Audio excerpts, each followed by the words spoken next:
नमस्ते मित्रों, मैं राजदीप आगले आज के वीलॉग के एपिसोड में आपका स्वागत करता हूँ। आज का जो विषय है तो वो है एक बौद्ध राष्ट्र म्यांमार और बाबा साहेब अम्बेडकर जी। मित्रों, आज का जो विषय है तो इसमें म्यांमार का जो पूरा जो नाम है वो Republic of the union of Myanmar ऐसा आता है। भारत के पश्चिम उत्तर में स्थित है ये, पश्चिमी उत्तर दिशा में ये स्थित है। यहाँ इस देश की जो पॉपुलेशन है वो 5.5 करोड़ आती है, मतलब 5.5 करोड़ की पॉपुलेशन वाला ये देश है। इसकी जो बॉर्डर है, इसकी जो सीमाएं हैं वो भारत, बांग्लादेश, चाइना, लाओस और थाईलैंड से मिलती है। लाओस एक छोटा देश है, वो भी 100% बुद्धिस्ट देश है, और ये लाओस एक छोटा सा देश वहाँ पे बाजू में वहाँ पे आता है। पूर्व दिशा में इस देश के, मतलब म्यांमार के पूर्व दिशा में अंडमान समुद्र है और बंगाल की खाड़ी आती है। इसका जो कैपिटल सिटी है तो कैपिटल सिटी इसका न्यायपिडॉव ऐसा कैपिटल सिटी का नाम है। और इसकी जो सबसे बड़ी सिटी है वो है रंगून। ये म्यांमार की सबसे बड़ी सिटी है। और इसे इंडिपेंडेंस जो मिला था, चूँकि पूरे एशिया में और दुनिया में बहुत बड़े पैमाने पर बहुत सारे देशों में इंग्लैंड का राज हुआ करता था, और उससे इंग्लैंड से उन्हें 4 जनवरी 1948 में उन्हें इंडिपेंडेंस मिला। और उसके बाद में एक साधारणतः 10-20 साल तक वहाँ पे डेमोक्रेटिक रूल की वजह से म्यांमार बहुत प्रोग्रेसिव एक राज्य बन चुका था। इतना प्रोग्रेसिव राज्य था कि लगभग एशिया की सबसे जो रिचेस्ट कंट्री थी एक समय, ये बौद्ध राष्ट्र जो म्यांमार या तो बर्मा देश जिसे बोला जाता है, ये रिचेस्ट कंट्री इन एशिया, ऐसा यहाँ पे एक डाटा सामने आता है। लेकिन आज की तारीख में उससे एक 20 साल के समय के बाद में मिलिट्री जो गवर्नमेंट है, मिलिट्री जो वहाँ पे है म्यांमार में जो मिलिट्री है, तो म्यांमार की मिलिट्री बहुत बड़े पैमाने पे डेमोक्रेटिक जो गवर्नमेंट है उस पर हावी हो जाती है, उसे वो बर्खास्त कर देती है और खुद का शासन वहाँ पे लगा देती है।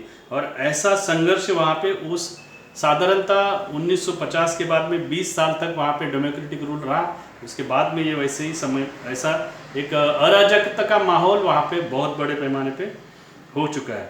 उसमें 1991 में एक महत्वपूर्ण घड़ामोड़ हुई वहाँ पे एक जो नोबेल पीस प्राइज विनर जो एक एक्टिविस्ट है, सोशल पॉलिटिकल एक्टिविस्ट है, बाद में ऑथर है, ये लेडीज़ है, वो शी इज़ अ लेडीज़, उसका नाम है ऑन्ग सैन सू की।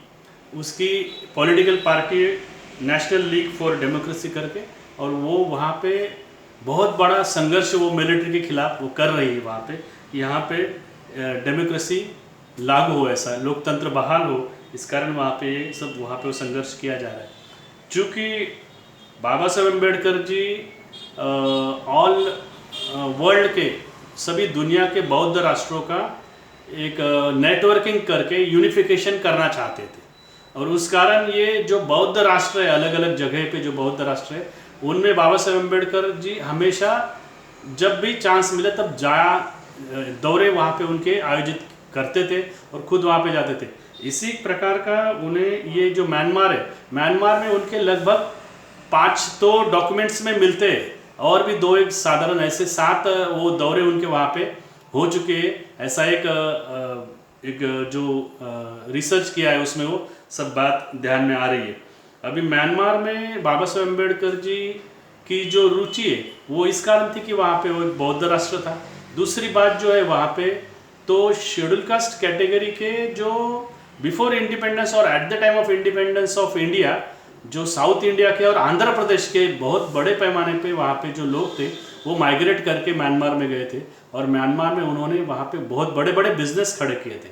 और उन बड़े बड़े बिजनेस की वजह से बड़े बिजनेसमैन और फाइनेंशियली वो बहुत अच्छे पोजीशन में वो लोग सब थे।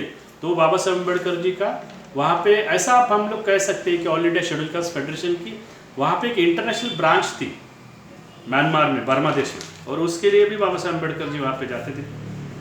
बाद में जब हम लोग आगे देखते हैं तो बाबा साहेब अम्बेडकर जी का एक्चुअल अगर रिकॉर्ड निकालेंगे हम लोग तो 4 दिसंबर 1954 को बाबा साहेब अम्बेडकर जी ने वहाँ पे जो थर्ड बुद्धिस्ट कॉन्फ्रेंस हुआ था, all India all world level का जो बुद्धिस्ट कॉन्फ्रेंस वहाँ पे हुआ था रंगून इस शहर में, वहाँ पे बाबा साहेब अम्बेडकर जी गए थे और उनकी जो टाइटल थी स्पीच की जो टाइटल थी उस समय की, वहाँ पे उनके 2 अलग अलग जगहों पे भाषण रखे गए थे। एक all India schedule caste federation के म्यांमार जो ब्रांच है उसने भी वहाँ पे वो आयोजित किया था, और जो दूसरा था वो थर्ड जो बुद्धिस्ट कॉन्फ्रेंस हुई थी वर्ल्ड बुद्धिस्ट कॉन्फ्रेंस, उसमें बाबा साहेब अम्बेडकर जी के जो टाइटल ऑफ स्पीच है तो म्यांमार में समता है, ये एक विशेषता है कि उस समय 1954 की बात है कि म्यांमार में समता है, मतलब वहाँ पे एक डेमोक्रेटिक रूल है, ऐसा ये ध्यान में आ रहा है। तो उसके बाद में हम लोग जब आगे जाते हैं तो फिर 11 जनवरी 1955 को एक रेफरेंस बाबा साहेब अम्बेडकर जी की स्पीचेस को देखते समय हमारे ध्यान में आता है कि उन्होंने प्रेस ट्रस्ट ऑफ इंडिया को एक इंटरव्यू दिया था।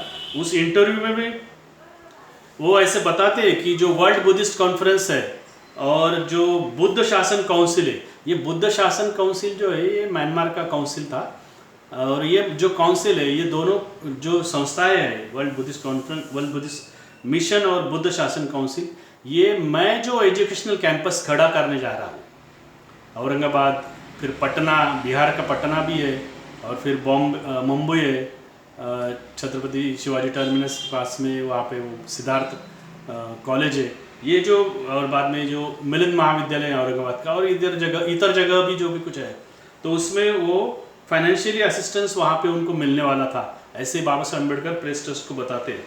एक बहुत बड़ी बात है। उसके बाद का एक और एक रेफरेंस आगे आता है कि 3 अप्रैल 1955 को बाबा साहेब अम्बेडकर जी ने chief justice of supreme court of Myanmar का सत्कार वहाँ पे बुद्ध भवन जो आता है, जो सिद्धार्थ कॉलेज में छत्रपति शिवाजी टर्मिनस में जो आता है, वहाँ पे उन्होंने वो ऑर्गेनाइज किया था 3 अप्रैल 1955 को। तो वहाँ पे भी जो स्पीच बाबा साहेब अम्बेडकर जी की हुई उसका भी टाइटल जो है, तो डेमोक्रेसी के 2 शत्रु है, एक है हुकुमशाही और दूसरा है मनुष्य में भेद निर्माण करने वाली संस्कृति, ऐसा टाइटल बाबा साहेब अम्बेडकर जी का वहाँ पे है। तो ये भी बात हमारे ध्यान में आती है कि ये ऐसे इतने रेफरेंसेस म्यांमार से रिलेटेड है। और आगे भी एक महत्वपूर्ण रेफरेंस है कि बाबा साहेब अम्बेडकर जी एक भाषण में ऐसे बताते हैं कि 2500वीं जो वैशाख पूर्णिमा थी, मतलब जिस दिन भगवान बुद्ध का महापरिनिर्वाण हुआ ऐसे, और दूसरी बात उसी दिन उन्हें ज्ञान प्राप्ति भी हुई है, जो मानवीय दुख के जो उपचार है वो उसके जो रेमेडीज है उनका भी उन्हें ज्ञान प्राप्त हुआ था, वो 2500वीं, तो उस वैशाख पूर्णिमा की 2500वीं वैशाख पूर्णिमा जो अभी आने वाली थी उस समय 1955-56 के बीच में, तो वहाँ पे वो बाबा साहेब अम्बेडकर जी को म्यांमार में उस बुद्ध पूर्णिमा के समय, वैशाख पूर्णिमा के समय बाबा साहब को वहाँ पे बुलाया गया था। ऐसे बाबा साहेब अम्बेडकर जी एक भाषण में उनका वैसा भी भाषण वहाँ पे अवेलेबल ऐसा दिखता है। अभी ये जो बातें हम लोग ये रख रहे हैं, इसका एक कारण ऐसा है कि इंटरनेशनल जो बुद्धिस्ट कंट्री है और बाबा साहेब अम्बेडकर की जो उनके संबंध रहे उसका हम लोग उसके बारे में हम लोग एक रिसर्च आगे लाना चाहते हैं। ये एक मेन कारण है इसके पीछे, ये जो व्लॉग हम लोग ने आज का बनाया उसके पीछे। अभी जो फाइनेंशियल कंडीशन है म्यांमार या तो बर्मा देश की जो फाइनेंशियल कंडीशन है वो किस दिशा की है हम लोग उसके बारे में देखेंगे। तो वहाँ पे म्यांमार जो है ये रिचेस्ट इन मिनरल्स है, फिर मेटल ओवर्स वहाँ पे बहुत बड़े पैमाने पे है, पेट्रोलियम और नेचुरल गैस है, गैस से भरपूर है, और डायमंड जो है, जो प्रीशियस मेटल बोलते, प्रीशियस स्टोन्स बोलते हैं, और प्रीशियस स्टोन्स में डायमंड्स आता है। ये डायमंड्स की भी बहुत बड़े पैमाने पे वहाँ पे भरपूर वो मेटल्स वहाँ पे अवेलेबल है म्यांमार में। तो और दूसरा जो तो सबसे बड़ा महत्वपूर्ण तो वुडन इंडस्ट्री, यानी वो टिम्बर इंडस्ट्री बोलते हैं। टिम्बर इंडस्ट्री में तो बहुत बड़े पैमाने पर बाबा साहेब अम्बेडकर जी के कार्यकर्ता ही वहाँ पे थे उस समय। ये भी बहुत बड़ी बात है, उस टिम्बर इंडस्ट्री में बहुत बड़े पैमाने पे ये लोग वहाँ पे गए थे। ऐसा बाबा साहेब के भाषण में भी रेफरेंस देखने को मिलता है। और फिश इंडस्ट्री वहाँ पे बहुत बड़ी है, ऑयल एंड नेचुरल गैस के भी वो एक्सपोर्ट है। एक्सपोर्ट में वो बहुत बड़े पैमाने पर करते हैं। उनका जो एक्सपोर्ट है तो चाइना और जापान से उनका एक्सपोर्ट अच्छा से चलता है। लेकिन एक समय रहा है कि जो म्यांमार है ये एशिया रीजन में सबसे रिचेस्ट कंट्री रहा है।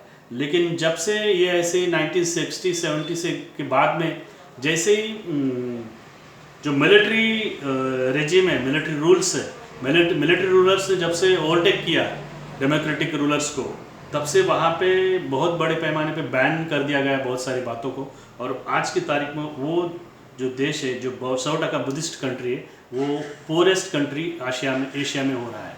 हम लोग और एक बात की आपके सामने रखना चाहते हैं इस व्लॉग के जरिए कि जो अभी तुरंत जस्ट जो आईसीसी का चैंपियंस ट्रॉफी हुआ है, तो आईसीसी के चैंपियंस ट्रॉफी का जो बेसिक पर्पज़ है वो कि जो क्रिकेट प्लेइंग नेशंस है लेकिन जो फाइनेंशियली बहुत गरीब है, पुअर है, जैसे बांग्लादेश, अफगानिस्तान, केनिया, ये ऐसे बहुत सारे साउथ अमेरिका में, साउथ अफ्रीका रीजन में ऐसे कुछ देश है जहाँ पे आईसीसी क्रिकेट को बढ़ावा देना चाहती है और उससे वहाँ पे टूरिज्म इंडस्ट्री, स्पोर्ट्स इंडस्ट्री को डेवलप करना चाहती है।